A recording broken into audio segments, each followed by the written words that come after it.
13h01. Este programa é um oferecimento do Clube da Fraternidade, que mantém a emissora no ar. No ar, debate na Rio.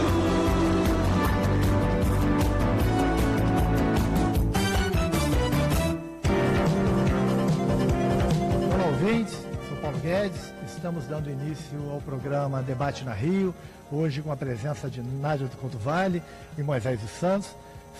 Estaremos falando aqui sobre o tema mortes prematuras, um tema sempre atual, né? Sempre que mexe muito com o coração das pessoas, e trouxemos hoje para a nossa reflexão inicial um texto da autora Guilhermina Batista Cruz.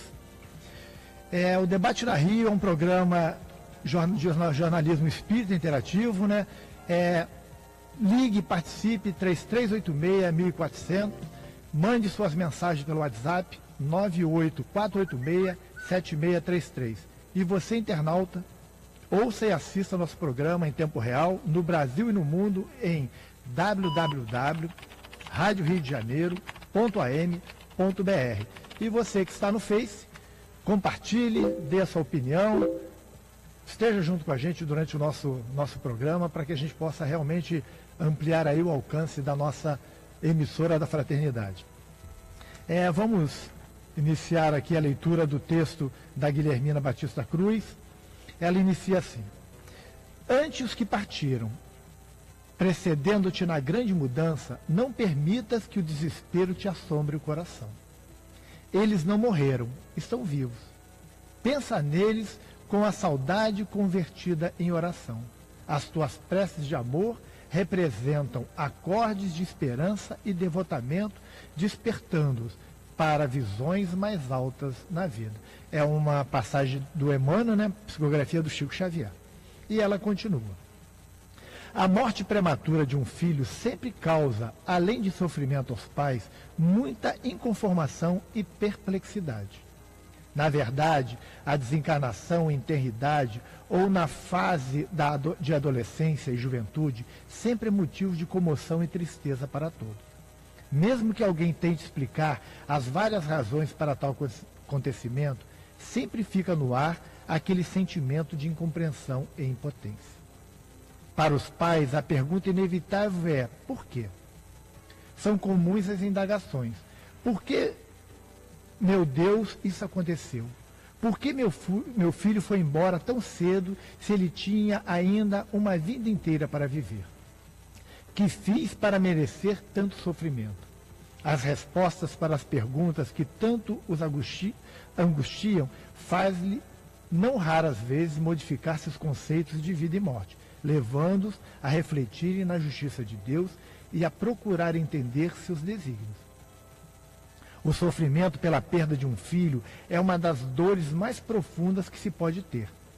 Mas é nessas horas de dor que as razões para a perda prematura o fazem meditar no sentido maior da vida, levando-os a profundo questionamento sobre a justiça divina. Não se pode acreditar na justiça divina com o pensamento de que, em relação a nós, houve injustiça pela morte prematura de um filho, porque, dentre tantos, justo comigo. A reflexão que se deve fazer de tal justiça é que ela é igual para todos, sem exceção nem favoritismo. Baseando-se nessas reflexões, é que constatamos que, se a justiça alcança todos indistintamente, não pode estar errada em relação a nós. Então, precisamos encarar as perdas de forma natural, mesmo que venha a ocorrer prematuramente. Se a procura por respostas não abranger a visão espiritual sobre a vida e a morte, nunca se poderá chegar verdadeiramente a uma razão convincente para a perda do ente querido. Precisamos entender que somos espíritos imortais, ocupando temporariamente um corpo físico, e aqui estamos para cumprir uma etapa de nosso aprimoramento espiritual. Nossa programação de vida abrange o meio onde reencarnamos, as dificuldades, os obstáculos e compensações que teremos, assim como o gênero de morte e a idade que retornaremos ao plano espiritual. E ela continua aqui falando bastante sobre o tema, né? bem interessante, e a gente trouxe aqui da produção uma pergunta que estamos passando aqui para os nossos debatedores e para você, ouvinte, para que você também possa dar a sua opinião, fazer também suas perguntas, é claro. Para você, ouvinte, existe um propósito de Deus nas ditas mortes prematuras? É uma reflexão aí que vai nos levar aí a ampliar bem o nosso entendimento sobre isso, né? Vou passar aqui a palavra à nossa querida professora, doutora, mestre, tudo que a gente pode falar, né? Porque todos os adjetivos são poucos, né? Para a nossa querida Nádia do Couto Vale, para que ela possa aí iniciar aí o nosso debate. Obrigada, Paulo. Realmente, como você diz, é um tema profundo que toca o coração, mesmo daqueles que não estejam diretissimamente ligados a esse tipo de perda. Na verdade, todas as perdas implicam em sofrimentos, seja por esse motivo e às vezes seja pelo nosso orgulho, pela nossa vaidade, quando nós perdemos coisas que realmente não deveriam constituir-se em valores para nós. Mas a presença de um ser querido, de um ente amado, ou mesmo de um jovem que esteja no nosso entorno, isso toca o coração, até porque nós temos, pela nossa lógica, a lógica da Terra, tanto na filosofia quanto na ciência, é a lógica cartesiana, né? A lógica de Descartes. A lógica do Evangelho se contrapõe à lógica cartesiana, a lógica de Descartes, a lógica humana, né? Então, pela lógica humana, nós vemos que é natural que os mais velhos, na idade cronológica, na encarnação, faleçam ou desencarnem mais cedo.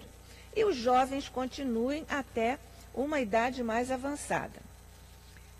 Essa lógica está tão íncita no psiquismo profundo do homem na Terra, que o Heródoto, pai da história, disse certa vez que a guerra, ele estava se referindo à guerra, mas aí estão as mortes prematuras, a guerra violenta a lei humana, porque, na verdade, os pais, os filhos é que devem enterrar os pais e não os pais enterrarem os filhos. Então, essa é uma questão muito profunda.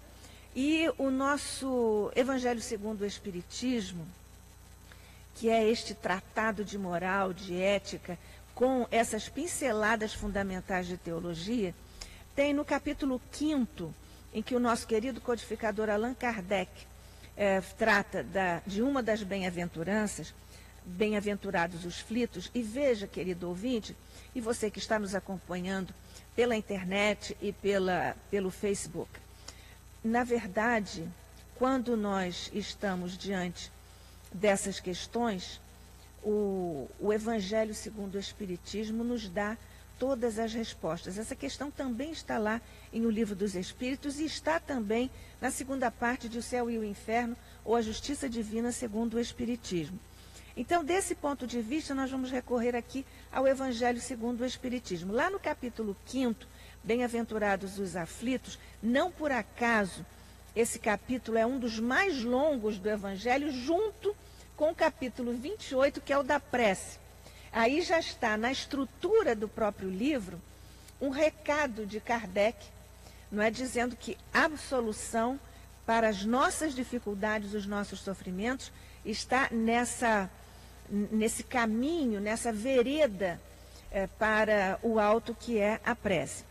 E neste capítulo 5º, no item 21, você que está aí com o seu livro disponível, pode ver que quem assina essa mensagem até um tanto longa é Sanson, aquele membro da Sociedade Espírita de Paris, esse espírito que deixou uma carta para o Kardec pedindo que ele, Kardec, fizesse uma autópsia espiritual, a expressão é do próprio Sanson, porque ele foi capaz de dar ali uma mensagem ainda com o corpo insepulto. É um espírito catalogado como espírito feliz, e justamente por isso, também não por acaso, ele está aqui neste capítulo.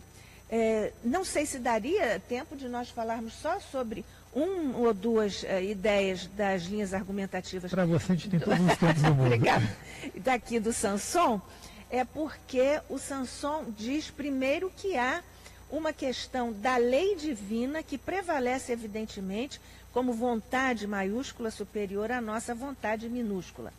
Ele está dizendo aqui que seria e é egoísmo da parte dos pais ou dos que amam essa criatura que desencarnou prematuramente ou que é um ente amado, será egoísmo querermos retê-los junto de nós quando eles estão no grande momento de libertação como espírito imortal.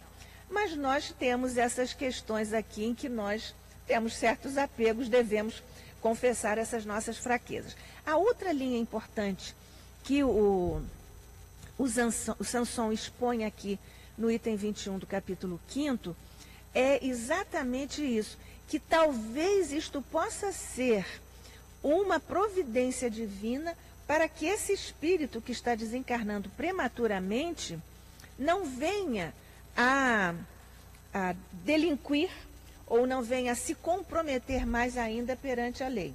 Esse raciocínio é um raciocínio muito interessante porque diz respeito a um tipo de eventual proteção da lei contra nós mesmos, né? Nos protege de nós mesmos. Há umas outras coisas interessantes aqui e nas outras obras, mas vamos ouvir o Moisés, né, Paulo? Vamos? A Nádia já trouxe aí bastante considerações, né, para a gente refletir, né? Claro, mas é um sinal de que você foi estudar, né? Que tem essa base, é importante.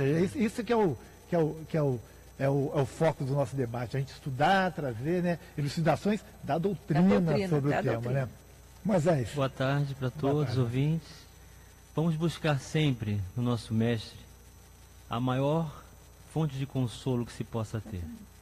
Então Jesus nos diz que fôssemos a Ele, que Ele nos consolaria, que o seu fardo é leve, o seu jugo é suave. Então o mestre realmente é a fortaleza moral, é a luz do entendimento, são as condições estruturais, emocionais para todos nós. Todos nós precisamos do Evangelho de Jesus. Precisamos das suas palavras, do seu exemplo, da sua presença amorosa. Então Jesus apresentou-se após a crucificação do terceiro dia como espírito tangenciado para Maria de Magdala, provando então que a morte não existe. Então esse conhecimento é uma preliminar para essa estrutura emocional perante as adversidades da vida. Conhecer a vida de Jesus, a prova de que Ele nos deu, de que a morte não existe. E que todos somos espíritos. Ele veio nos mostrar que as propriedades que Ele possui, nós também a podemos desenvolver, fazendo o que Ele faz ou muito mais. Então toda essa organização emocional, ela parte do pressuposto de uma base, da qual somos todos espíritos. Então, antes de nós sermos homens, mulheres e até seres humanos, nós somos seres espirituais. Então, se o homem torna-se mais material do que espiritual, ele estará muito sujeito a todas as vicissitudes. O espírita é uma pessoa normal. Ele vai sofrer, ele vai chorar, o pai que ama, a mãe que ama, que desvelou sua vida, que envolveu o anjo tenro que surgiu no berço, no seu colo, certamente nunca deixará de amá-lo. E é outra grande convicção que a doutrina nos fortalece. O amor que nós desenvolvemos, a estrutura de envolvimento íntimo entre os espíritos nunca se apaga. Então, se o querido filho, a querida filhinha, antecipou-nos a pátria verdadeira do Espírito, de onde nós viemos e para onde todos retornaremos, e é a origem de tudo, certamente também nos aguarda o dia da nossa viagem, porque nos reencontraremos, porque estamos ligados pelos laços afetivos do coração. Então nós temos que superar certos hábitos que nos impedem de gerar consolo para nós mesmos. Como, por exemplo, quando o próprio Evangelho coloca isso em função do hábito que nós temos de dizer. Perda. Eu perdi um ente querido. Não se perde ente querido. Porque ente querido não nos pertence. Só se perde que é nosso, né? Nós só temos de nós mesmos aquilo que podemos doar da nossa intimidade. Então, quando nós julgamos que as pessoas nos pertencem, nós fazemos do amor a ideia do apego, a ideia de que me pertence, o filho me pertence. E então nós não aceitamos, por orgulho, os desígnios maiores divinos, na condução natural das consequências de que os Espíritos eles nos explicam, né? Na questão 199 do Livro dos Espíritos, Kardec faz essa pergunta: por que ocorre frequentemente o desencarne de espíritos em idade prematura? E uma das condições, são várias, mas uma das condições é que ele veio completar aquilo que estava faltando para ser completado numa existência anterior. Para nós entendermos isso, nós vamos ter que nos reportar ao livro Os Mensageiros de André Luiz, quando fala do espírito completista, que todos nós temos uma espécie de pilha, uma espécie de energia, um conteúdo de valor energético que nos sustenta a caminhada e que ao longo da existência vamos perdendo. Se nós não fizermos essa jornada completa, esse acúmulo restante de energia permanece no envolvimento espiritual, no perispírito. Então desencarnamos sem saúde. Desencarnamos como suicidas indiretos.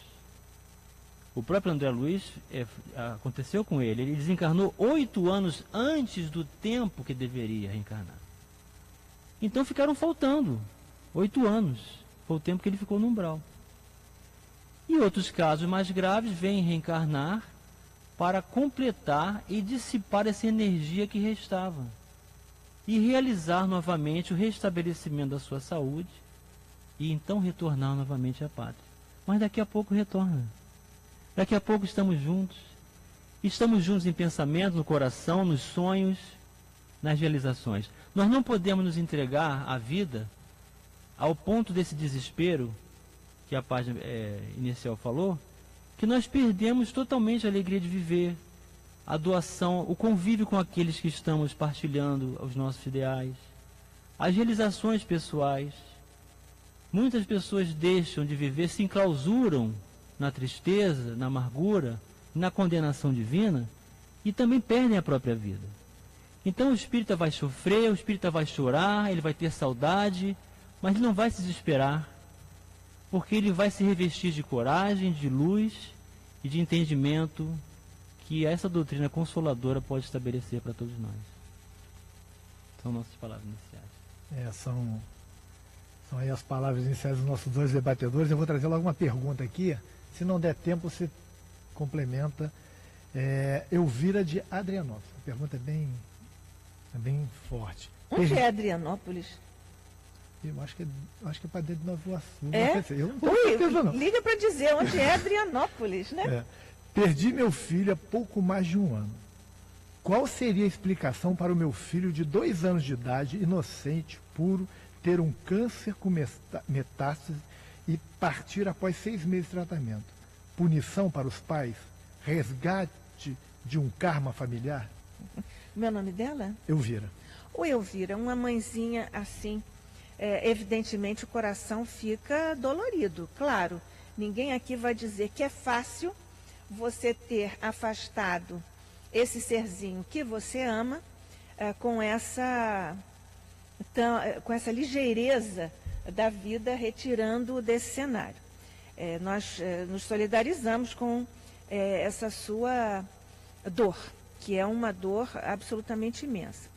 Mas, pelo que nós até já aprendemos aqui com o Moisés, lembrando os fundamentos da lei divina, a qual todos nós estamos submetidos, e lembrando a figura de Jesus lembrando os ensinamentos do Evangelho, lembrando a imortalidade da alma, lembrando a bênção da reencarnação, que nessa condição de bênção nos faz reencontrar os nossos afetos através das reencarnações e também através de um mecanismo da lei divina que reserva para nós movimentos, uma dinâmica de consolação quando nós sonhamos. O nosso Moisés, ainda há pouco, lembrou que pelas asas do sonho nós podemos reencontrar esses nossos queridos, não é, afetos e que estão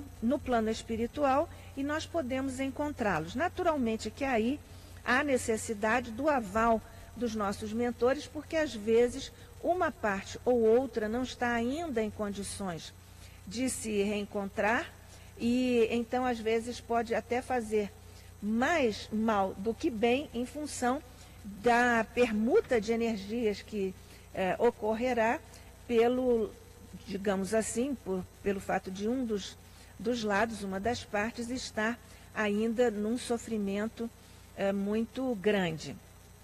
Essa condição da doença, primeiro que a doença, o câncer é uma doença como resgate da criatura perante a lei.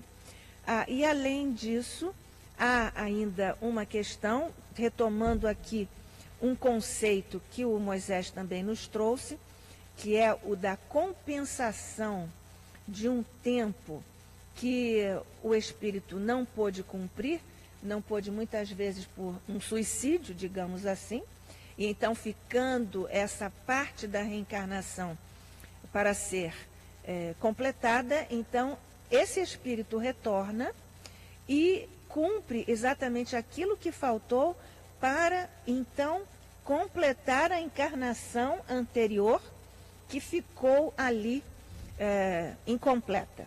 Então é desse ponto de vista que nós temos, primeiro, a doença como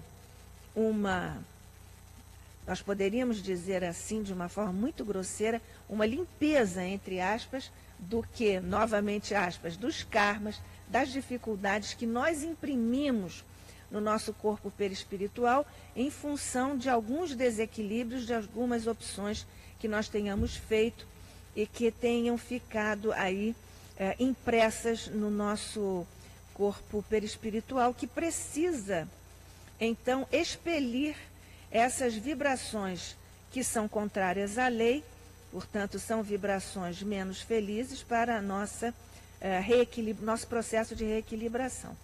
E, eventualmente, pode ser que esteja sendo aí cumprido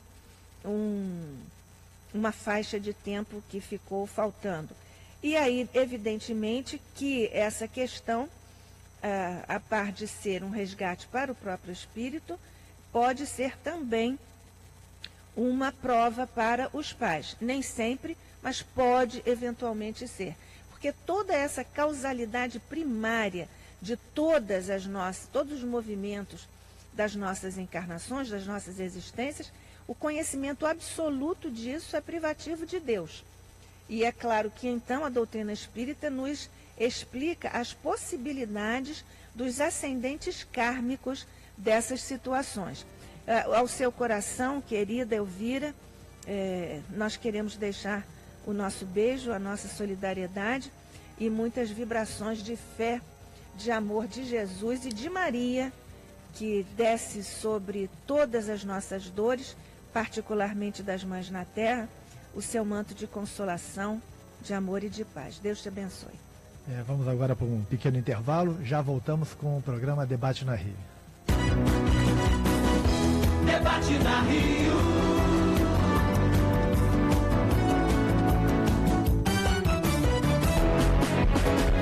Rádio Rio de Janeiro, 24 horas com você. Muito bom ter você no Clube da Fraternidade. Graças à sua contribuição é que este programa está no ar pelas ondas amigas da sua Rádio Rio de Janeiro. Obrigado, obrigado.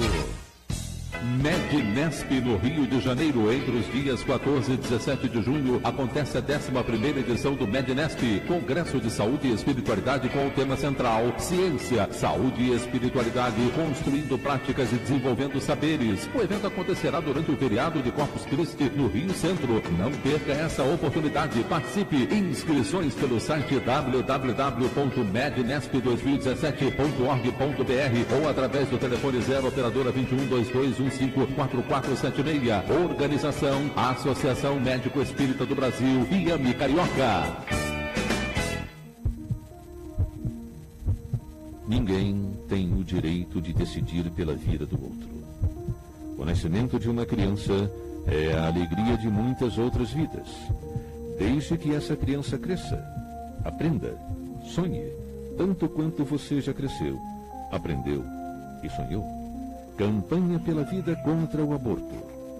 Compromisso da Rádio Rio de Janeiro, a emissora da fraternidade com você. Novo ensino médio. Quem conhece, aprova. Eu quero fazer jornalismo. Eu quero ser professora, é o que eu amo. Eu quero um curso técnico para já poder trabalhar. Agora, com o novo ensino médio, você tem mais liberdade para escolher o seu futuro, de acordo com a sua vocação. Quem conhece o novo ensino médio, aprova. Já é assim com 72% dos brasileiros, segundo pesquisa do IBOP. Acesse mec.gov.br e saiba mais. Ministério da Educação, Governo Federal, Ordem e Progresso. A Companhia Teatral Os Mensageiros apresenta O Céu e o Inferno, peça teatral que convida você a voltar à França do século XIX. Diversos espíritos contam o que encontraram depois da morte. Peça teatral baseada no livro de Allan Kardec. Apresentação dia 14 de maio, domingo às 19 horas. Teatro Popular Oscar Niemeyer, Rua Jornalista Rogério Coelho Neto, sem número, no centro de Niterói. Informações 3088-6519. Ingressos à venda no Instituto Espírita Bezerra de Menezes, Rua Coronel Gomes Machado, 140, no centro de Niterói. Informações 3088-6519. O Céu e o Inferno. Rádio Rio de Janeiro, 1400 AM, a emissora da fraternidade.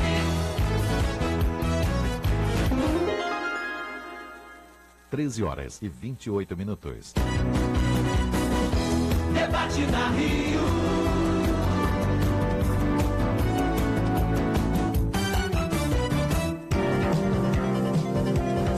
Olá, ouvintes, estamos de volta com o programa Debate na Rio. Hoje estamos tratando do tema perdas prematuras, né? Um tema forte. Primeira etapa, aí no primeiro bloco do nosso programa, já tivemos considerações importantes. Nádia acabou de responder também uma pergunta aí sobre da Elvira. Da Elvira, de Adrianópolis. Isso, de Adrianópolis. Vamos só continuar um pouquinho aqui o texto. Que ela fala assim: tudo está inserido em nosso roteiro de vida, com o intuito primordial de nos proporcionar o melhor em termos de evolução espiritual e não para causar sofrimento em vão. Os motivos para as desencarnações prematuras são vários, mas nunca contradizem a justiça divina. Elas podem ocorrer visando a necessidade do espírito desencarnado ou com o objetivo de levar à transformação moral ou deixar algum aprendizado aos pais, fazendo-os refletirem no propósito maior da vida e acordarem de suas visões materialistas. Só respondendo aqui a Vera de Niterói, ela perguntou aonde encontra o texto. No seguinte site, somostodos1.ig.com.br. somostodos1.ig.com.br. É um texto da Guilhermina Batista Cruz. Tema bem interessante, uma boa abordagem. E a gente está aqui trazendo para os nossos ouvintes, tem já uma pergunta no Face, né, do Espiritismo Kardecista, né, se apresenta assim: que utilidade encontrará um espírito na sua encarnação em um corpo que morre poucos dias depois de nascido? O ser não tem, então, consciência plena da sua existência. Tá. Você já responde, desculpa. Então, vamos para a pergunta aí para o nosso Moisés poder responder. Eu quero ressaltar aqui a assistência que é feita no Lar Maria de Lourdes, na Rua Pajurá. E houve um caso, nessas condições exatas, e nós tivemos a oportunidade de conversar com a presidente do lar. E ela, muito inspirada, recebeu uma criança acéfala, que havia nascido e estava ainda com sinais vitais. E os pais não suportaram aquela condição e a criança chegou ao lar. E ela tomou conta da criança como se ela fosse viver para sempre. Recebeu com amor, cuidou, acolheu, aqueceu e colocou roupas, orou muito por ela. E aí, conversando conosco, emocionada, ela disse: se Deus permitiu de alguma forma a vida surgir, há um propósito. Se o espírito está com a deficiência perispiritual e realizou desregramentos no passado, e hoje, por consequência, no registro do perispírito, traz para o corpo como uma manifestação de mata-borrão, porque o corpo serve como mata-borrão, ele absorve o resgate, o conteúdo negativo, a falta de estrutura natural. Então o espírito ele está se recompondo, o corpo está retirando do perispírito aquilo que ele acumulou equivocadamente para si mesmo. O que nós temos que fazer é doar amor, é confiar em Deus e cuidar até onde for possível. Então esse é o objetivo, o restabelecimento do espírito para que ele volte ao mundo espiritual na condição plena, íntegra da sua saúde mental. E aí, restabelecido, usando o corpo como esse recurso restabelecedor, ele retorna com mais propriedades intelectuais, mentais e pronto para estudar, se preparar, planejar e voltar no seu processo natural de reencarnação e evolução. Esse é o objetivo. É isso aí. Eu vou passar uma pergunta aqui para a Nádia, depois tem uma outra pergunta aqui que eu gostaria de responder, porque é sobre Jesus. A primeira aqui é do Arthur de São Conrado. Muitas vezes nos referimos à morte de uma pessoa como tendo chegado a hora, ou ainda, ninguém morre antes da hora. Daí a pergunta que gostaria de fazer. Temos pré-determinada a hora de nossa morte? Ninguém morre antes da hora determinada? Como é o nome dele? Arthur. O Arthur, um abraço para você. É claro que se, pelo uso do livre-arbítrio, o ser não investir contra a própria vida, realmente cada um de nós tem uma época exata para desencarnar. Porque nós vimos aqui com, digamos assim, um combustível para fazer esse caminho, né, essa jornada. Se nós gastarmos o combustível mais rapidamente, assim como nós dirigimos nossos carros, né? Se você acelerar demais, fizer piruetas, etc., você gasta mais combustível, desgasta mais os seus pneus e todos os outros elementos constitutivos do motor, e o seu carro fica avariado mais cedo. É exatamente o que acontece conosco. Nós renascemos com uma carga de energia para irmos até tal idade. Nós vamos lembrar aqui a terceira obra da série Luisina, de André Luiz, claro, Missionários da Luz, e nós temos lá uns casos de reencarnação. Aliás, o capítulo de reencarnação é outro deslumbramento, né? Porque essa obra é deslumbrante mesmo. Então, em que há vários casos em que os espíritos participam da constituição, da elaboração da sua ficha existencial, a sua ficha para a encarnação subsequente. Mas nós vamos destacar aqui para os propósitos da pergunta do Arthur, o caso do homem que, como é o nome dele? É Sibério, não? É um nome assim parecido, mas daqui a pouco me ocorre, viu? Mas você pode ir lá no Missionários da Luz, e ele é um homem que tem, por orgulho, um resgate que ele próprio pede para vir puxando da perninha, para ficar assim, lembrando sempre de que ele tem que desenvolver a humildade. E então os mentores, porque os mentores sempre avalizam os nossos planos para a encarnação que nós vamos iniciar, o mentor disse para ele: Silvério, Silvério, não me volte antes dos 70. Então, esse é um exemplo de que nós realmente não devemos voltar antes da hora por desígnio da lei divina, a não ser que, pela liberdade de que estamos investidos e revestidos, nós invectivemos contra a própria vida e aí volta antes. Mas nós já vimos que quem volta antes vai ter que voltar para completar em condições muito menos suportáveis ou menos adequadas, digamos, para resgatarmos isso, que é um compromisso que nós assumimos porque fomos contra a lei de Deus. Vamos lá. O Robson de Florianópolis, ele fez uma pergunta, eu vou assumir essa para mim. Se admitirmos que existe morte prematura, poderíamos dizer que a morte de Jesus se enquadraria nessa definição, já que morreu aos 33 anos? Né? É interessante, né, de pensar nisso, né? Se a gente olhar pelo lado material da vida física, poderíamos até enquadrá-lo. Mas... Talvez, né, Paulo, porque a expectativa de vida na época de Jesus não era tão longa, não é isso? Mas quando a gente vê João, que foi aos 80, né? Aí já foi. Já é uma, né? E a grandeza de Jesus, se a gente analisar assim, fisicamente ele não ia morrer de doença. Claro que não. Porque já não tinha mais a necessidade disso, né?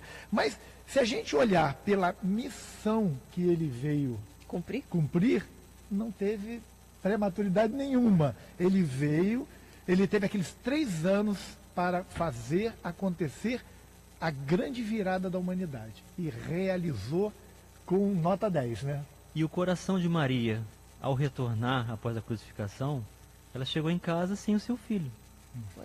E ela ficou aguardando os 3 dias até o seu retorno, porque ele disse que retornaria no 3º dia. Ela sentiu muitas saudades dele. Ela viu a cadeira por fazer, como carpinteiro que era. Ela viu condições na casa da sua alegria, sua presença, e estava sentindo. Então, que nós também, as mães, se sintam fortalecidas no coração de Maria, porque também teve uma dor suprema em entregar o seu filho para a redenção do mundo, num exemplo maior de doação, de renúncia, de amor, e agradeceu a Deus e o recebeu depois também, quantas vezes em espírito. Maria é um grande modelo de mãe, né? Da feminilidade na terra, né? Estamos aí na beira claro, do Dia das Mães, claro, né? a maternidade espiritual. Né? Com certeza, né? Vamos lá, vamos a mais uma pergunta da Ana Camila de Mogi das Cruzes. O que acontece com o neném que tem morte prematura? Fez 6 dias que passei por uma cesárea de emergência devido à complicação da síndrome de HELP. Estava gestando de 24 semanas e o bebê não resistiu. Como é que o bebê chega lá no mundo espiritual? Para tudo nós temos um grande amparo, né? Em nosso lar, o André Luiz descobre que há um departamento devotado exclusivamente a cuidar das crianças. Então estão lá os espíritos, mais vivos do que nunca, porque a morte não existe, ainda perguntando pela mamãe, pelo papai, o que aconteceu. E tem as pessoas que se dedicam. Em nosso lar existe uma moeda de trabalho, que é o bônus horas. E para incentivar esse trabalho com as crianças, o bônus horas é pago dobrado. Então muitas pessoas se candidatam por amor para receber dos filhos tenros que desencarnaram prematuramente, mas que permanecem amparados. Porque uma coisa é a gente saber da notícia dolorosa da partida de um filho. Sim, vamos sofrer. Mas o consolo chega quando a gente sabe onde ele possa estar. Então, sabendo que há uma continuidade no mundo espiritual, que há colônias, que há pessoas devotadas, que aqueles que nos antecederam, os nossos parentes, amigos espirituais, nossos mentores, um trabalho incessante de amor, de luz, de educação, também acontece do outro lado, nosso filho está em boas mãos.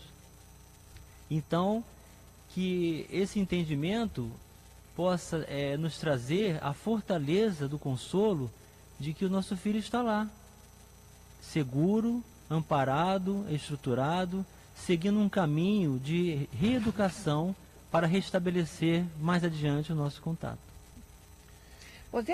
Podemos lembrar aqui juntos só 2 pares dessas mãos maravilhosas no plano espiritual, Meimei e Anália Franco, que têm obras lindas, além de Maria, naturalmente, tem obras lindas de assistência aos espíritos, entre aspas, crianças, né? Ou que desencarnaram crianças e que guardam ainda na memória psíquica as características, digamos assim, da fase em que estavam quando desencarnaram, porque nós sabemos que o espírito vai se assenhoreando do corpo físico à medida que, a biologia explica, vai se desenvolvendo o corpo físico. Vamos lá. Só um relato aqui da Adriana de São Gonçalo, mandou pelo Zap. Há 10 anos, nossa primeira filha desencarnou. Após deve ser um mês de vida. No início me revoltei e não compreendi. Mas hoje, graças a Jesus e à doutrina espírita, até agradeço esse fato. Pois após estudar essa passagem do Evangelho que foi lida no início, costumo dizer que a passagem da Ana Luísa era o nome dela, tive meu encontro com o mestre na minha estrada de Damasco. Que beleza. A doutrina espírita tem isso, consoladora ao extremo. É o Evangelho, né? É o Segundo Evangelho, o Espiritismo. Gesselano de Nilópolis, nossa querida Baixada Fluminense. Baixada e o querido Gesselano, que é habituê aqui nos programas da rádio. Esses irmãos que andavam em cima dos trens e caiu e morriam, ou até eletrocutados, irão pagar também, porque para mim eles se suicidaram. É um caso de suicídio, esses que arriscam a vida de tal forma que acabam tendo uma morte prematura, né? Você veja que é um caso em que premeditadamente o espírito tem, isso está inclusive aí consolidado na legislação humana. Ele é responsabilizado porque ele assumiu o risco ou de matar ou de morrer. Do ponto de vista espiritual, não sendo isso necessário, porque às vezes você faz isso, e o Kardec perguntou isso aqui em Evangelho segundo o Espiritismo, se é lícito, se é justo, se é desculpável uma criatura arriscar a vida para salvar a vida de outrem. Então, se não há um motivo de amor, de renúncia, que seja positivo do ponto de vista espiritual, essas criaturas estão assumindo riscos pelos quais responderão, possivelmente, pela abreviação da existência. E nesse mesmo capítulo também ele fala sobre a ideia daquele que quer se projetar numa batalha, tentando colocar-se na postura com a intenção para desencarnar. Então eu vou me justificar, vou entrar numa batalha, mas a batalha é batalha, então como eu quero desencarnar, entro nela. Então o que vale é a intenção. É a intenção. Então se o indivíduo já está com a intenção de realizar o seu desencarne, ele já está programado o suicídio inconscientemente. Exatamente. Agora, se colocou em risco, então aí o meio vai estabelecer essas consequências e ele é responsável. Responsável por isso. Pode enganar ao homem, né? Não a Deus. Mas nem a Deus, nem a própria consciência, Não. né? Vamos lá, tem uma pergunta aqui que veio pelo telefone, Roberta Valéria, Higienópolis. É o pessoal de Nópolis, todos estão mandando mensagem pra gente, né? Vamos lá. Minha mãe desencarnou em janeiro. Gostaria de saber se no plano espiritual nos encontraremos novamente. Vamos encontrar todos os entes queridos da nossa família? Com certeza. Nós já somos uma família espiritual. Existe a família. Quando Jesus esteve junto dos discípulos, alimentando-se na casa de um conhecido, veio bater a porta alguém e ele recebeu o recado. Tua mãe, teus irmãos estão aí fora querendo que você compareça lá fora. Então ele aproveitou para dizer: quem são meus pais, minha mãe, meus irmãos, senão todo aquele que ouve a palavra de meu Pai que está nos céus, mostrando que existe a família espiritual. Então, a nossa família consanguínea nem sempre é a nossa família espiritual. Nós estamos juntos, encaminhados para aprendermos a amar e resgatar muitas coisas. Mas a comunhão de coração, de olhar, de entendimento, não acontece com qualquer um. Isso é uma conquista valiosa e que nunca se perde. Então, às vezes, nós temos muito mais amigos no plano espiritual do que no plano encarnado. Então, certamente, aqueles com os quais nós conquistamos simpatia, amor, reciprocidade, fraternidade legítima, nós podemos ser nós mesmos diante daqueles com quem comungamos, Essas pessoas fazem parte da nossa família espiritual e nunca se separarão. Uma parte fica desencarnada, outra fica encarnada. E assim vamos recebendo a inspiração, as diretrizes, as intuições, os conselhos, a presença amiga, amorosa, aqueles valores que nos sustentam. E vão trazendo, às vezes, até esses espíritos que desencarnam, parentes, amigos, irmãos, voltam na mesma família. Está lá as leis de Moisés, né?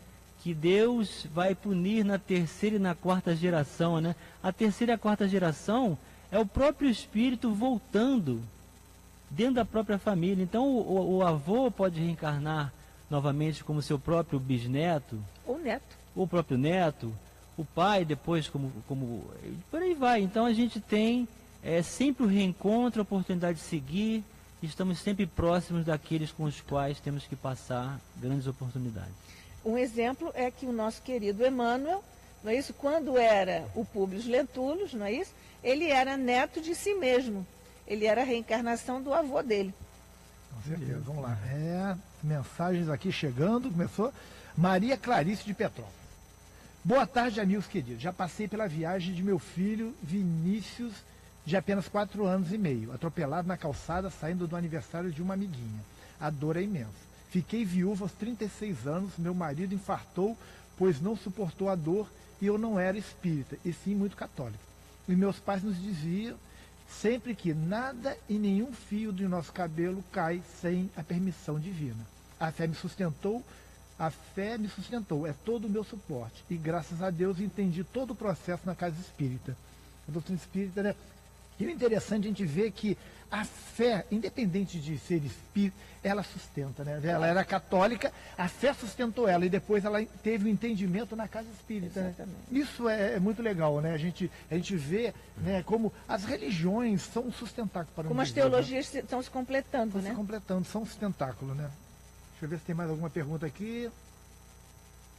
Eu sempre quis saber, os nossos irmãos se jogaram das torres gêmeas, terão um atenuante nessa forma de suicídio.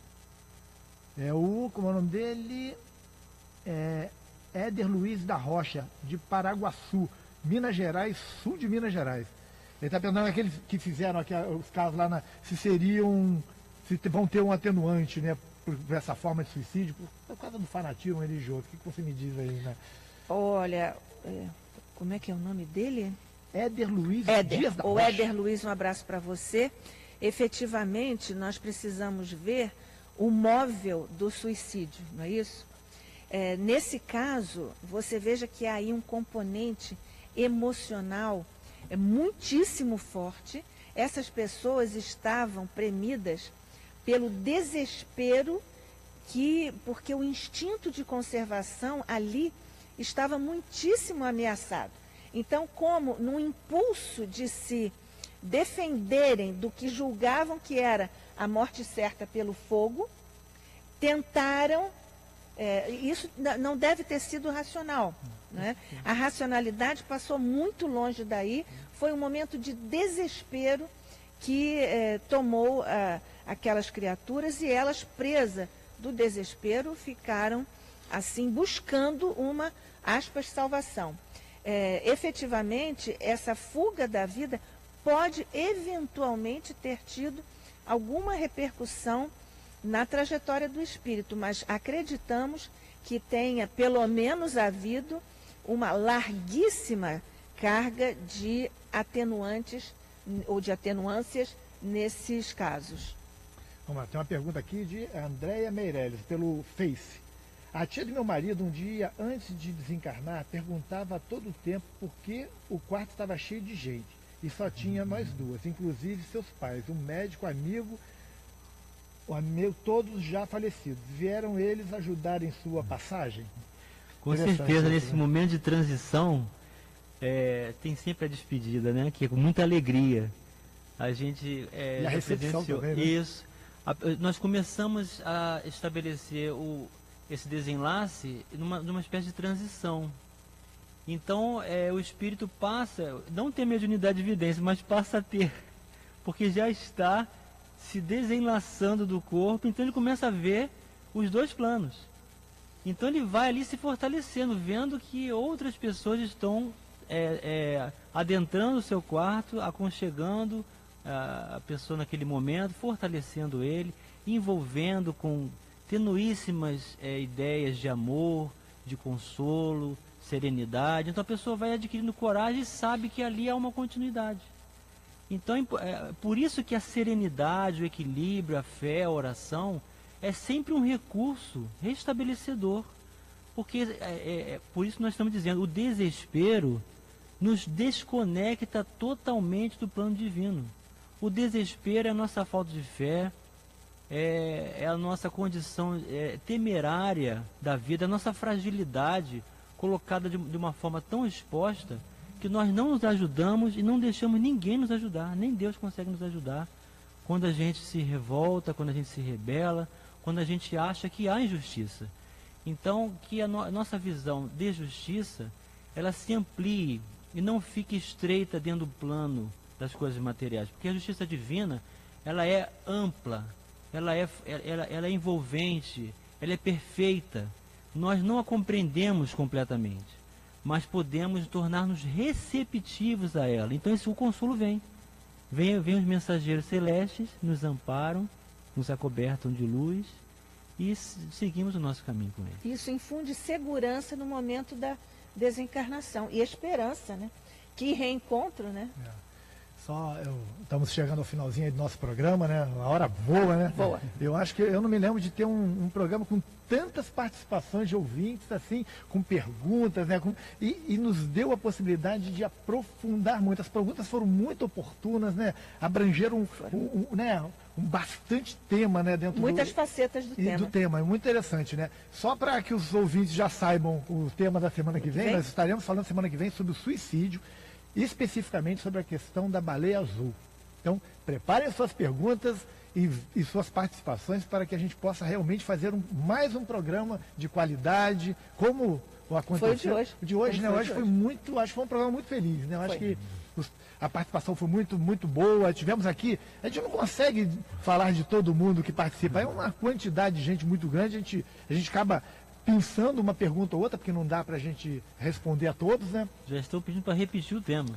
Repetir o tema. Maria Rita Lages, né? Está pedindo, né? Tem aqui a Georgette falando, tem Éder Luiz, tem muita gente aqui participando, né? Maria Lúcia de Nova Iguaçu, teve Adriana de Praia Grande, a gente está rompendo as fronteiras do Rio de Janeiro já há bastante tempo. Então, semana que vem teremos mais um debate. Segunda-feira também tem debate, né? A gente não pode esquecer da equipe lá onde o Eduardo apresenta, uma equipe fabulosa, muito boa. Então, teremos debate na segunda. Na quinta-feira estaremos falando aí sobre a questão da baleia azul, sobre suicídio, sobre indução ao suicídio, né? Será um outro tema que eu tenho certeza muito rico, com muitas participações. Vão avisando logo compartilhando tudo. As famílias, a quem tem filho, avisando todo mundo, vamos ter um tema aí muito interessante. A Nádia já abordou esse tema no programa dela? Já abordei, já fiz 2 programas no Mulher Brasileira, né? Amanhã vou falar no Movimento Espírita em Foco. E quinta-feira que vem também aqui no debate, se Deus quiser. E imagina, tá? Olha só, ela já falou várias vezes, então tá preparadíssima, né? Tô virando baleógrafa. E o nosso querido Moisés também estará aqui com a gente. E Disseu, semana que vem, estará de volta, né? Hoje ele teve um contratempo aí, não conseguiu vir. E estamos aqui muito felizes pela participação dos ouvintes. Agradecemos a todos. Semana que vem estaremos mais uma vez reunidos com a família da Rádio Rio de Janeiro, a família espírita. Até a semana que vem, se Deus quiser. Muita paz, pastor. Muita paz, pastor. Debate na Rio.